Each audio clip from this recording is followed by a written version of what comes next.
안녕하세요. 저는 30대 후반의 남자입니다. 제게는 너무나도 비참하고 원통스러운 일이 있습니다.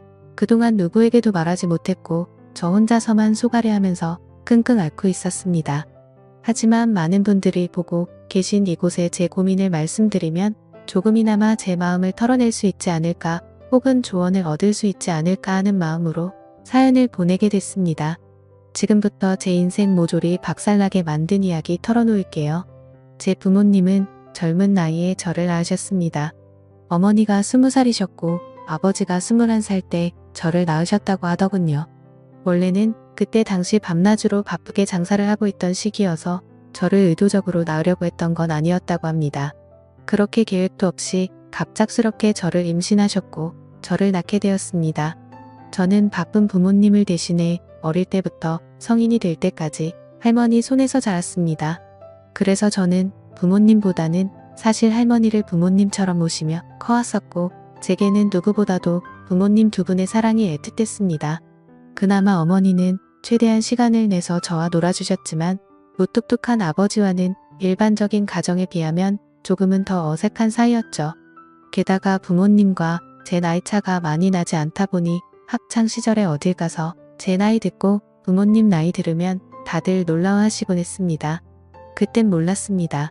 젊은 부모님을 가지고 있다는 게 이런 비극의 시초가 될 줄은 꿈에도 생각하지 못했습니다. 아무쪼록 저는 고등학교를 졸업하자마자 우연치 않게 아는 분의 소개로 뱃일을 시작하게 됐습니다. 제 직업의 특성상 한번 배를 타고 바다를 나가면 짧게는 3개월 정도 걸렸고 길게는 반년 이상 바다에 나가고는 했습니다. 그리고 육지로 들어 와봤자 보통 짧게는 2주 안팎으로 머물렀고 길게 있어봤자 2달 정도만 쉬다가 다시 바다로 나갔습니다. 이러한 부분들이 조금은 힘들 때도 있었지만 사람은 익숙함이 무섭다더니 계속해서 하다 보니 힘든 것도 잘 모르겠더라고요. 그렇게 남들과는 다른 생활을 극복하면서 지내다 보니 어느새 제가 타는 배 안에서의 직급도 차츰 올라갔고 연봉도 대기업 연봉 부럽지 않게 벌어서 만족하고 있었습니다. 내성적인 성격이었기에 가끔씩 육지로 내려와도 연애할 생각도 크게 나지 않았고, 긍정적으로 생각하려다 보니 제 나이대 친구들보다 돈을 훨씬 많이 버니까 그게 마냥 좋았죠. 아무쪼록 월세를 내면서 살 바에는 돈을 꼬박꼬박 모으자고 생각해서 적금을 넣었고, 나머지 남는 돈은 부모님께서 사시는데 보태어 쓰시라고 용돈을 보내드렸습니다. 그렇게 시간이 흘러가다 보니 제 나이도 어느덧 20대 중반이 되었습니다. 처음에는 일도 힘들고 생활에 익숙하지 않았던 터라 여자 생각은 전혀 나지 않았는데, 일은 눈 감고도 할 정도로 익숙해져 갖고 모아놓은 돈만 많이 쌓여가다 보니 그때부터는 많이 외로워지더라고요. 그래서 저는 친구를 통해 소개팅 좀 시켜달라고 하게 됐습니다. 그렇게 육지로 들어올 때마다 소개팅을 받았죠.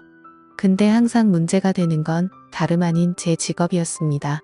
항상 데이트를 즐겁게 하다가도 제가 일하는 방식을 들으면 하나같이 여자들은 기겁을 하더라고요. 이해가 되지 않는 바는 절대 아니죠.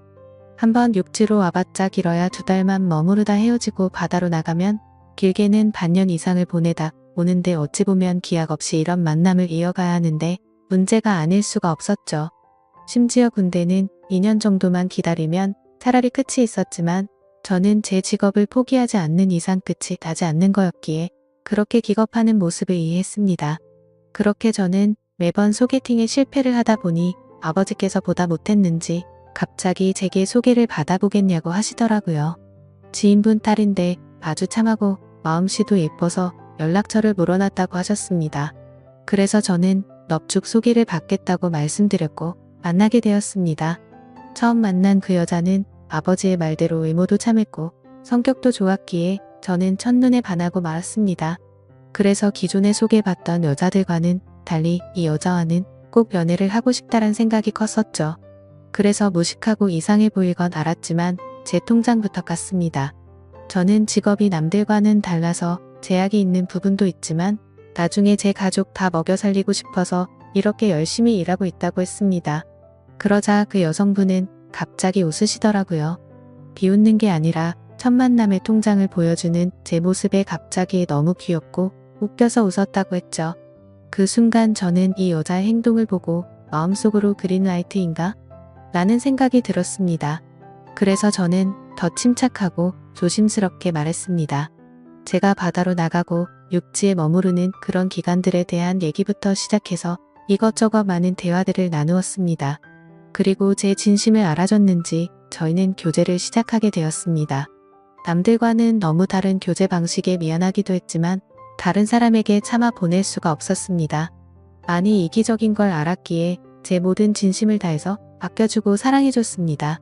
그래서 아내와 1년 정도 사귀었을 무렵 저는 아내에게 프러포즈를 하게 됐습니다. 못난 저 때문에 이렇게 제약적인 만남을 해주는 것도 미안한데 고생하는 모습 보고 싶지 않다고 했습니다. 처가댁은 저희 집과 마찬가지로 돈이 많거나 그런 건 아니었습니다.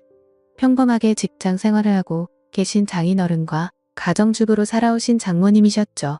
그리고 제 아내는 공부에는 별 관심이 없었지만 지방 대학을 나와서 중소기업에서 격리로 일을 하고 있었습니다. 근데 회사에서 집까지 왕복 2시간이 넘게 걸리는 거리라 늘 마음이 쓰였습니다. 그래서 저는 그런 아내를 더 편하게 해주고 싶은 마음과 평생을 함께하고 싶은 마음에 결혼하자고 하게 되었던 거죠. 하지만 예상대로 아내는 쉽사리 수락을 하지 않았습니다. 제가 싫지 않고 만나서 함께 있으면 너무 행복하고 좋은데 바다로 한번 나가면 너무 오랫동안 못 보는 게 어느 정도 걸린다고 하더라고요. 근데 평생 그럴 걸 생각을 하니 생각할 시간이 필요할 것 같다고 했습니다. 그래서 저는 지금처럼 연애를 하면 내가 육지로 나와서도 우리는 약속 시간을 정해서 서로 만나고 또 다시 집으로 헤어지고 하는 거 시간이 아깝지 않냐고 했습니다. 함께 같이 살면서 조금이라도 더 오랫동안 계속 붙어 있는 게 좋지 않겠냐고 말했죠. 그리고 제 진심을 담아서 말했습니다. 출퇴근하느라 고생하는 것도 그만했으면 좋겠고 하루라도 빨리 우리를 닮은 아기를 낳아서 더 행복한 가정 만들고 싶다고요. 그러자 아내는 고민 끝에 결국 제 프러포즈를 수락해줬습니다. 그렇게 저희는 서둘러서 양가 어른분들을 모시고 상견례를 마쳤고 다음에 육지로 돌아왔을 때 결혼하기로 날짜까지 정하게 됐죠. 참으로 미안했습니다. 제가 신혼 준비를 도와주지 못해서 아내는 제 어머니와 같이 대부분의 결혼식 준비를 함께 하게 되었고 그러는 과정에서 친엄마 친딸처럼 친해졌더라고요. 그래서 저는 아내와 상의 끝에 저희 부모님을 모시고 함께 지내기로 했습니다. 아무래도 제가 자리를 비운 사이 혼자 쓸쓸히 지낼 아내를 생각하니 마음이 쓰이더라고요.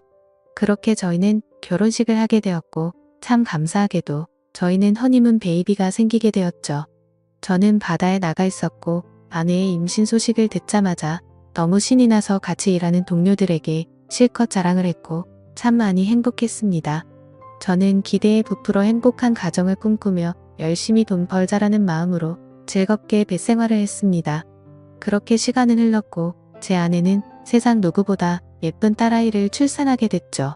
정말 어릴 적부터 꿈꾸던 가정을 만들고 있는 것 같아서 눈물나게 행복했고 제 인생에 아내와 딸만 있으면 그 어떤 일도 다 할 수 있겠다고 생각했습니다. 그리고 앞으로 아이가 생겼는데 분가를 하는 게 좋을지 물었습니다. 아내는 제 말처럼 혼자 지냈으면 무섭고 외로웠을 것 같다며 부모님과 지내는 게 지금은 생각보다 좋다고 만족해 하더라고요. 저희 부모님도 아내가 참 예쁘고 일도 잘해서 너무 사랑스럽다고 칭찬 일색이셨고 같이 지내면서 손주도 보면 좋을 것 같다고 하셨습니다. 그렇게 저는 모든 것이 다 완벽하다고 느끼고 있었습니다. 하지만 그 완벽한 날들은 오래가지 못했습니다. 정말 슬프게도 제 어머니가 갑작스럽게 교통사고로 돌아가셨습니다. 길을 가다가 급히 무단횡단을 하시다가 달려오던 차에 치여서 세상을 떠나시게 된 거죠. 그때는 어머니를 잃은 슬픔에 잠겨 다른 생각들은 전혀 할 수가 없었습니다. 그로 인해서 앞으로 벌어질 비참한 비극은 생각조차 못했습니다. 어머니를 잃은 슬픔에 잠시 일을 쉬었고 저는 다시 저희 가정을 먹여 살리기 위해 다시 배를 타기 시작했습니다. 그래서 그날부터 저희 집에는 제 아버지와 아내 그리고 딸아이만 있었죠. 어머니를 잃게 됐지만 아버지는 생각보다 괜찮으셨고 제 아내는 우울 증세가 올 정도로 많이 슬퍼했습니다. 친엄마처럼 따르고 지냈었기에 정말 많이 힘들어 하더라고요. 그래서 저는 아내가 걱정되어서 시간이 날 때마다 연락을 했고 아내는 걱정 말라며 괜찮게 지낸다며 시아버지 또한 잘 지내고 있다고 하더군요. 그런 모습에 저는 점점 아내의 우울 증세가 나아지고 있구나 하고 안심을 했습니다. 그렇게 제 어머니가 떠나가신 지 1년이란 시간이 지났습니다. 제가 다시 바다로 떠난 지 얼마 안 되어서 아내는 임신을 했다고 연락이 왔습니다. 그때도 첫 아이를 가졌을 때처럼 저는 정말 미친 듯이 기뻤습니다.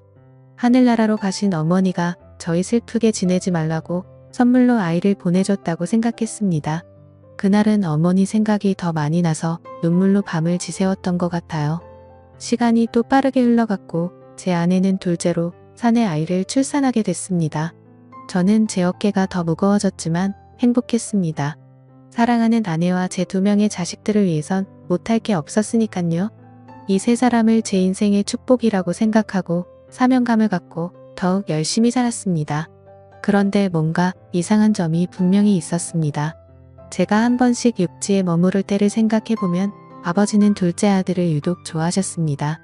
첫째 손녀를 낳았을 때는 보여주신 적 없던 모습들을 종종 보여주셔서 뭔가 이상했죠. 손녀 때는 그냥 좀 시큰둥하시던 분이 둘째는 너무 사랑스럽게 대하시기에 저는 단순히 딸이 아니라 사내 아이라서 저렇게 좋아하시는 건가라고 생각했었습니다. 그러던 어느 날 제 인생에서 가장 비참하고 충격적인 순간의 날이었습니다. 날씨가 좋지 않은 바람에 저희는 예정보다 일찍 하선을 하게 되었습니다. 그래서 깜짝 놀래켜주고 싶은 마음에 미리 연락 없이 즐거운 마음으로 집으로 향했죠. 그때 시간은 한창 아이들이 유치원에 가 있을 시간이었습니다. 저는 저를 보고 반가워할 아내를 상상하며 현관문 비밀번호를 누르고 들어갔습니다. 그런데 뭔가 느낌이 쎄하더군요. 문을 열자마자 아내가 반가워하면서 뛰쳐나올 거라 생각했는데 아무 말도 없이 안방에서 조용한 인기척만 들리더군요. 설마 아내가 딴 남자와 불륜짓을 하는 건가라는 생각에 극도로 심장이 쿵쾅거렸습니다. 불길한 예감을 안고 그대로 신발도 벗지 않고 달려들어가서 안방문을 벌컥 열었습니다. 아니다 다를까. 불길한 제 예감은 적중했고 제 예상대로 아내는 바람을 피우고 있었습니다. 근데 더 충격적인 건 진짜 상상조차 못한 현장을 목격했기 때문이죠. 저는 아내가 바람을 피워서 다른 남자를 집안에 끌어들였구나 생각만 했지 제 아내와 함께 있었던 상대가 제 아버지일 거라고는 감히 상상조차 하지 못했습니다. 안방문을 여니 아버지와 아내는 다급하게 옷을 입고 있었고 저와 눈이 마주쳤는데 저는 정말 어떤 심정이 들었을까요? 너무 충격을 받은 저는 그 자리에서 주저앉았습니다. 생전 처음 알았습니다. 사람이 얼마나 충격을 받으면 주저앉는지를 말이죠. 멍하니 넋없이 아무 말도 못하고 있었습니다.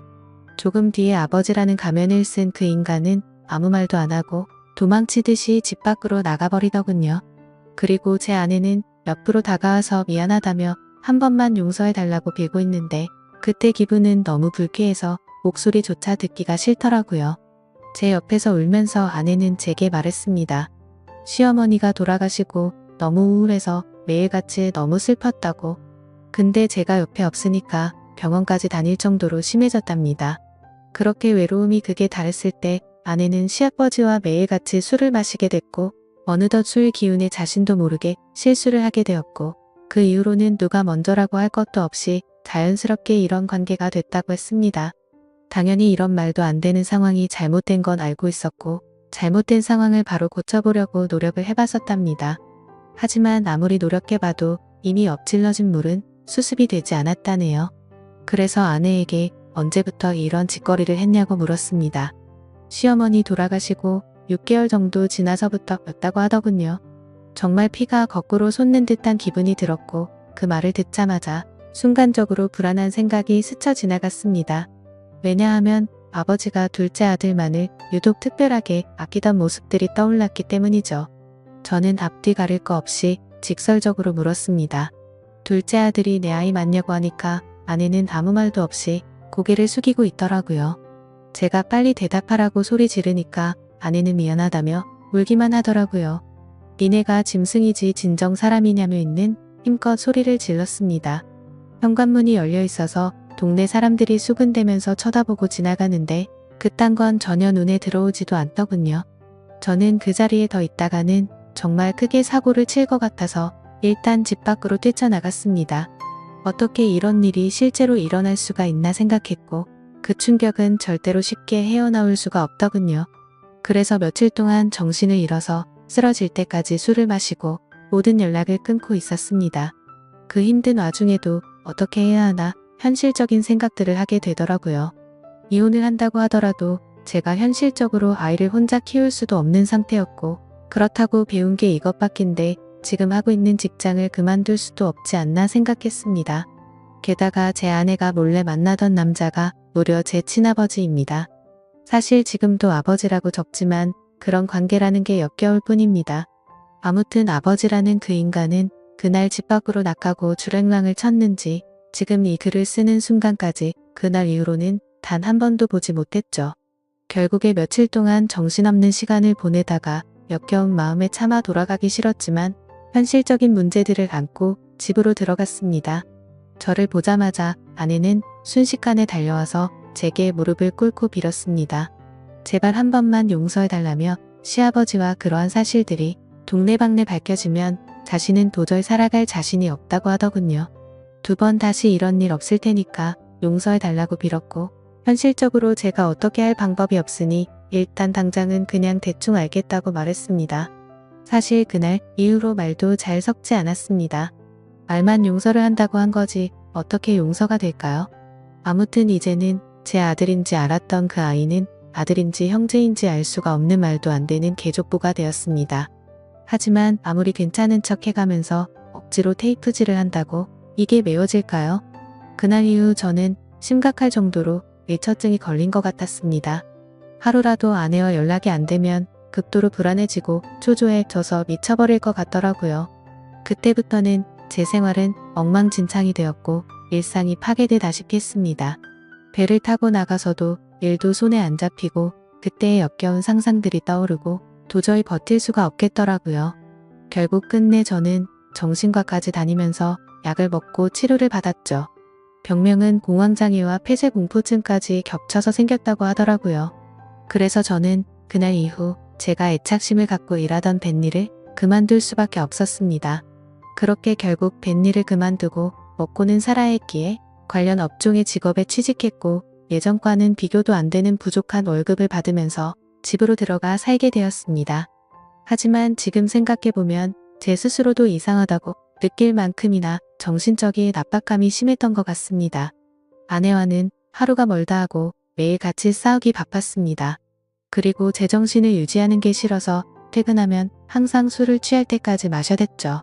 그런 관계를 지속해오다 보니 결국 아내도 참고 참다가 결국 이혼을 하게 되었습니다. 아이들은 아내가 데리고 살기로 했고 저는 너무 괘씸한 아내에게 양육비는 1년치만 주겠다고 했더니 아내는 아무 말도 하지를 못하더군요. 그렇게 저희는 이혼을 하게 되었고 벌써 2년이라는 시간이 지났습니다. 한때는 아버지였던 그 인간은 혹시나 아내한테 찾아가는 거 아닌가 싶어 몰래 아내를 뒤따라 다녀보기도 했지만 그런 건 아닌 것 같았습니다. 이제는 그 인간이 죽었다고 하더라도 전혀 슬플 것 같지도 않고 평생 보고 싶은 생각이 단 1%도 없습니다. 요즘에는 알고 보니 제 아내였던 사람은 아이들 키우느라 일을 하는데 형편이 너무 어려워서 말이 아니라고 하더군요. 지금은 시간이 지나가다 보니 조금은 신경은 쓰이기도 하고 이렇게 제가 행복하게 생각했던 가정이 무참히 끝나버리는 게 맞나 싶기도 합니다. 근데 그런 생각이 들면서도 제 아버지란 인간과 함께 했었던 아내를 죽을 때까지 잊을 수가 없을 텐데 섣불리 판단하는 게 절대로 안 되네요. 여러분들이라면 어떻게 하실 것 같나요? 저보다 인생 경험도 많으시고 훌륭한 분들이 많으실 것 같아서 여쭤보고 싶습니다. 댓글로 생각을 남겨주시면 제가 어떻게 결정할지 큰 도움이 될 것 같습니다. 감사합니다.